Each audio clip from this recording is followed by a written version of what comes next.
क़ज़ाए उमरी के हवाले से मसला अहम है और हमारे माशरे में एक आम आदत पाई जाती है और ज़हन भी बसा औक़ात परेशान हो जाता है। एक बंदा 30 साल 40 साल बाद ताइब होता है, गुनाह छोड़ता है, गुनाह वाली ज़िंदगी छोड़ता है, उसको हिदायत आ जाती है। 30 साल की उम्र है, 40 साल की उम्र है। तो अब एक मसला हमारे माशरे में बयान किया जाता है कि जो पिछली 30 साल की नमाज़ें हैं ना, ये इसके ज़िम्मे लाजमी है। अब ये अगली भी नमाज़ें पढ़े और जो पिछली नमाज़ें इसकी रह गई हैं उसकी भी अदायगी करे। अच्छा, फिर उसके लिए बड़ा शॉर्टकट सा रास्ता भी निकाला हुआ है।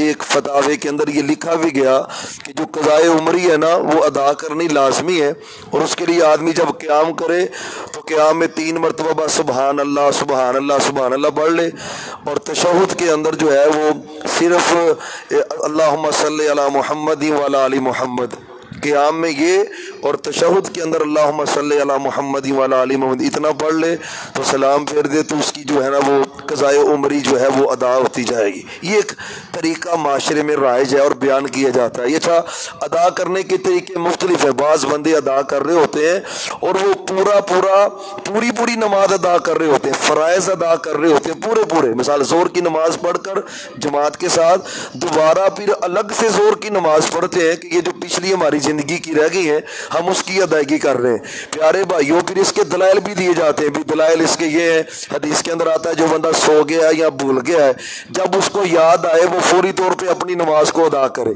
अब ये दलील दी जा रही है इस हवाले से। अच्छा, फिर एक हदीस के अंदर आता है, आपसे पूछा गया ये अल्लाह के रसूल सल्लल्लाहु अलैहि वसल्लम से कि मेरी वालदा वफात पा गई है, उसके ऊपर जो है ना वो रोज़े थे, यानी उसने नियत की हुई थी, नज़र मानी हुई थी, उसके ऊपर रोज़े थे, तो क्या मैं वो अदा करूं? आप फरमाते हैं अल्लाह का कर्जा जो है ना वो जल्दी अदा करना चाहिए। हक अल्लाह का यही है कि अल्लाह का कर्ज जल्दी अदा करो। जो तेरी माँ के जिम्मे रोज़े हैं तो रख और उसकी अदायगी हो। अच्छा, ये दलाइल है। प्यारे भाइयों, एक बात याद रखें, क़ज़ाए उमरी बिदअत है। ये बिदअत है और नेकी के नाम पे बंदे को जहन्नम की तरफ ले जाने वाला अमल है। इस्लाम हमारा अल्लाह की कसम बड़ा आसान दीन है, इसमें मुशक्कत नहीं है। आपके पास एक आदमी आया, बैत करने लगा है, आपने आगे हाथ बढ़ाया तो उसने हाथ पीछे कर लिया। आपने कहा ये क्या तरीका हुआ, अभी ये क्या किया है?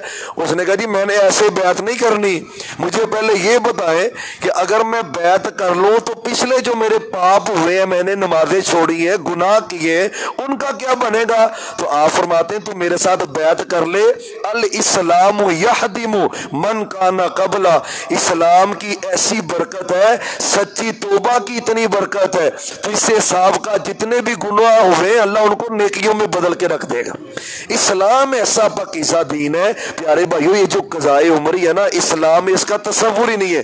सच्ची तौबा करने से अल्लाह गुज़िश्ता सारे गुनाहों को माफ कर देता है। कुरान की आयत है, इल्ला मन ताबा व आमना व अमिला अमलन सालिहा व उलाइका युबद्दिलुल्लाहु सय्यिआतिहिम हसनात। और जो सच्ची तौबा कर ले और उसके बाद अमले साले करे, अल्लाह की तरफ रुजू कर ले, अल्लाह कहता फिर मेरी रहमत इतनी क़ल्बे में आती है, फ़उलाइका युबद्दिलुल्लाहु सय्यिआतिहिम हसनात।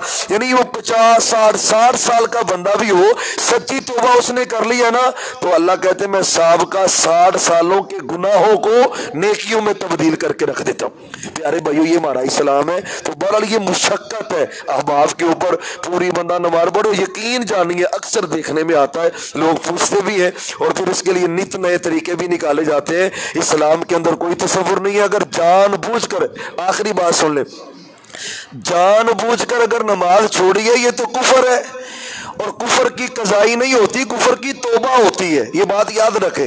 सहाबा के अक़वाल भी इसके बारे में क्लियर है। हर भाई जिसने अमदन जानबूझकर नमाज पढ़ी ही नहीं, अब उसने कुफर का इर्तिकाब किया है, और जो कुफर का इर्तिकाब करता है उसका हक बनता है कि सच्ची तौबा अल्लाह से करे कि अल्लाह मुझे माफ कर दे, मैं आइंदा ये जुर्म नहीं करता। बुखारी की हदीस है, जिसने एक असर की नमाज छोड़ी, आप फरमाते हैं कि वो ایسے سمجھے جس طرح اس کا پورا گھر برباد ہو گیا، اس کے بچے ہلاک ہو گئے، اس کا مال برباد ہو گیا، ایسے سمجھ لے۔ اور اگر جان بوجھ کے چھوڑی ہے اور یہ سزا شریعت نے دی ہے تو اگر اس کی قضائی ہو جانی ہے یا قضائے عمری ہو جانی ہے تو پھر اس سزا کا تصور ہوا بھائی، اس سزا کا تصور کیا ہوا؟ تو یہ بات ہی شریعت کے مزاج کے خلاف ہے، تو یہ ایک بدعت عمل ہے۔